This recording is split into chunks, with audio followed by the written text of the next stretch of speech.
का दिन, प्रदोष काल, शाम का समय, भगवान देव अधिदेव महादेव माँ जगतजननी पार्वती जी के साथ में भ्रमण पर निकले। देखिए, अगर प्रदोष का व्रत नहीं कर सकते, प्रदोष के दिन आप व्रत नहीं कर सकते, मान लो आपसे भूखा नहीं रहा जाए, प्रदोष का व्रत नहीं कर सकते, प्रदोष के दिन आप भूखे नहीं रह सकते, मंदिर भी नहीं जा सकते, दिया भी नहीं लगा सकते, तो शिव महापुराण की कथा कहती है कि प्रदोष के दिन, प्रदोष काल में अपने ही दरवाजे के पास में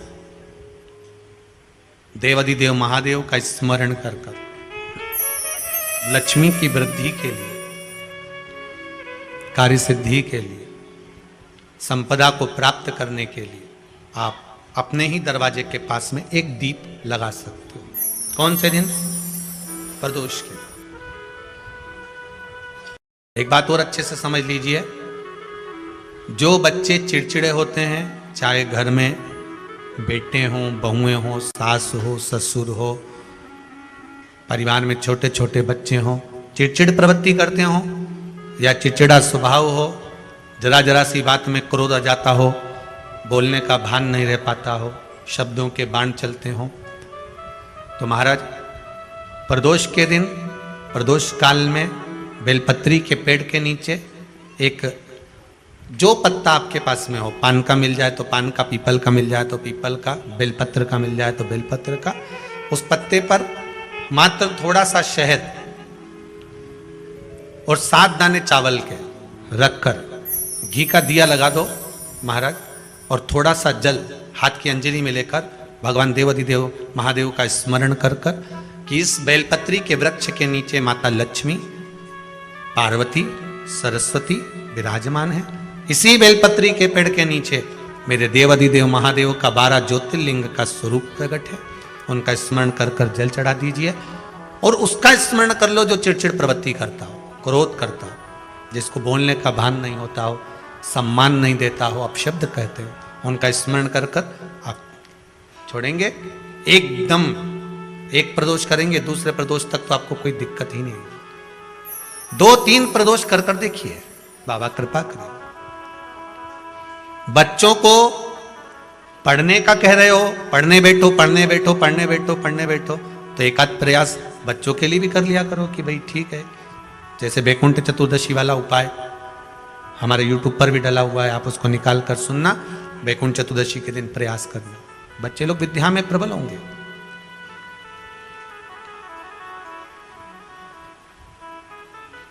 शिव उपासना का जो फल है वह 1000 गुना।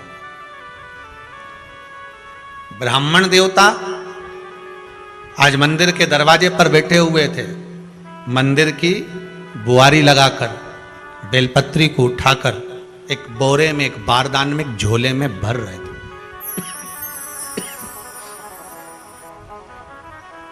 एक बारदान में, एक बोरे में, एक झोले में भर रहे हैं। पहले भी कथा में आज फिर कहते हैं,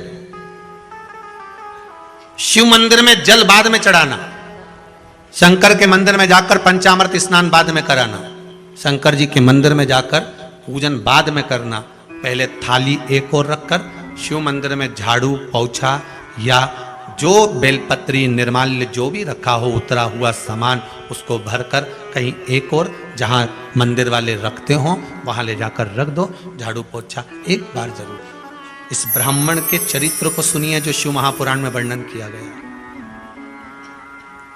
कार्तिक महत्तम की कथा कर रही है। कार्तिक मास में पड़ने वाले प्रदोष के दिन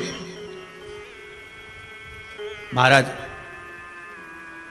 वो ब्राह्मण बेलपत्री को उठा उठाकर बारदान में भर रहा था।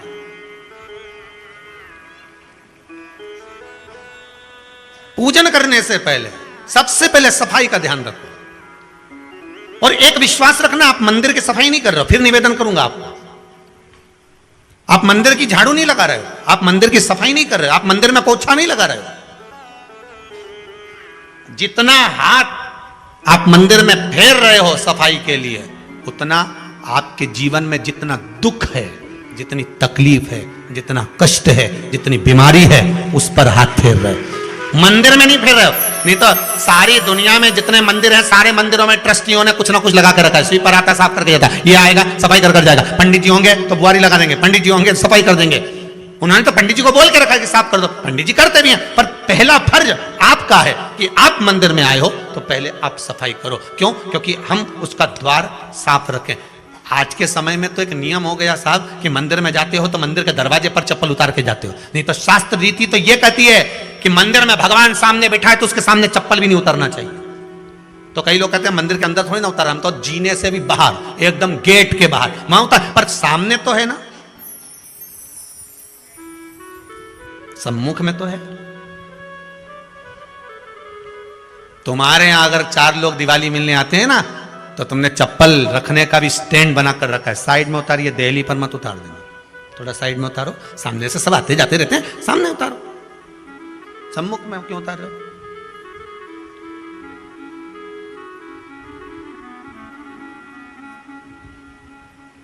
थोड़ा द्वार पे से दूर उतारिए।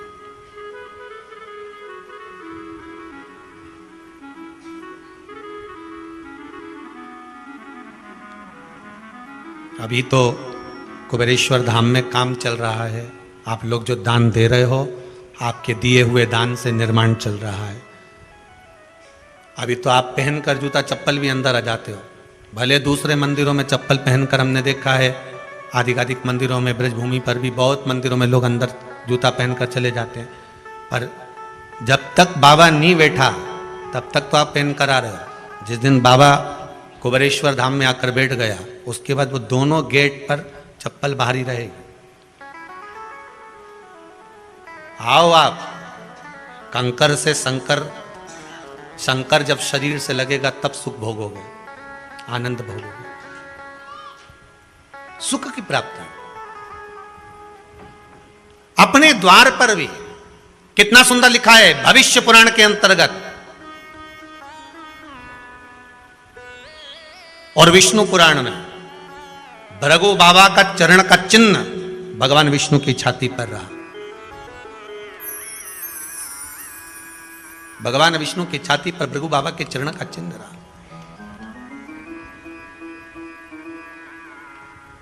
चरण का चिन्ह। अब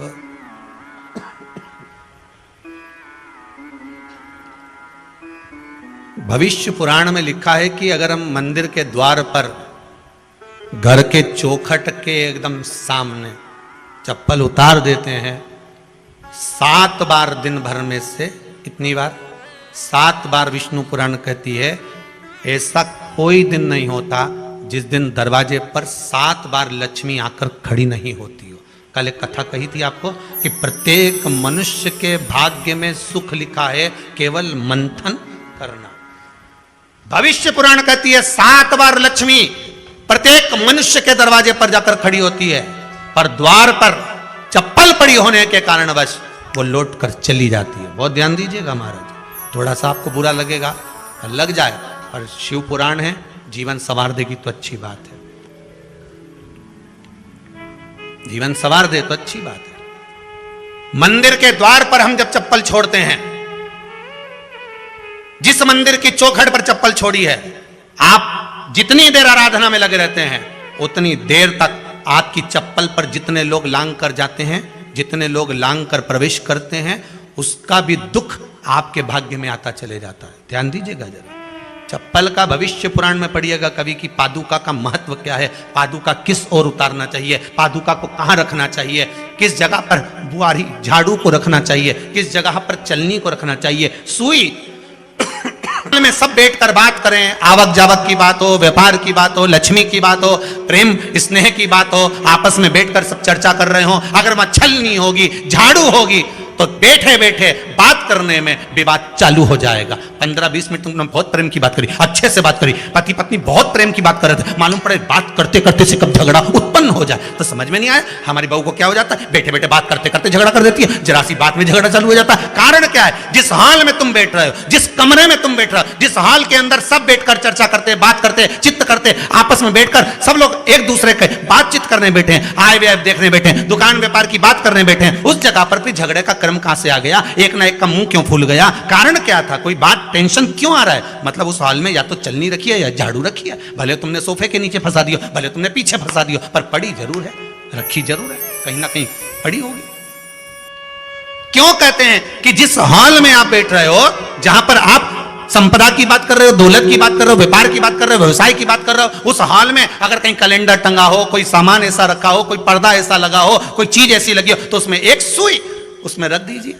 क्यों कहते हैं, हमारे यहां दूल्हा भी जाता है ना, तो उसका जो साफा बनता है या जूता उसको पहनाते, उस तक में पिन टच करके भेज देते हैं।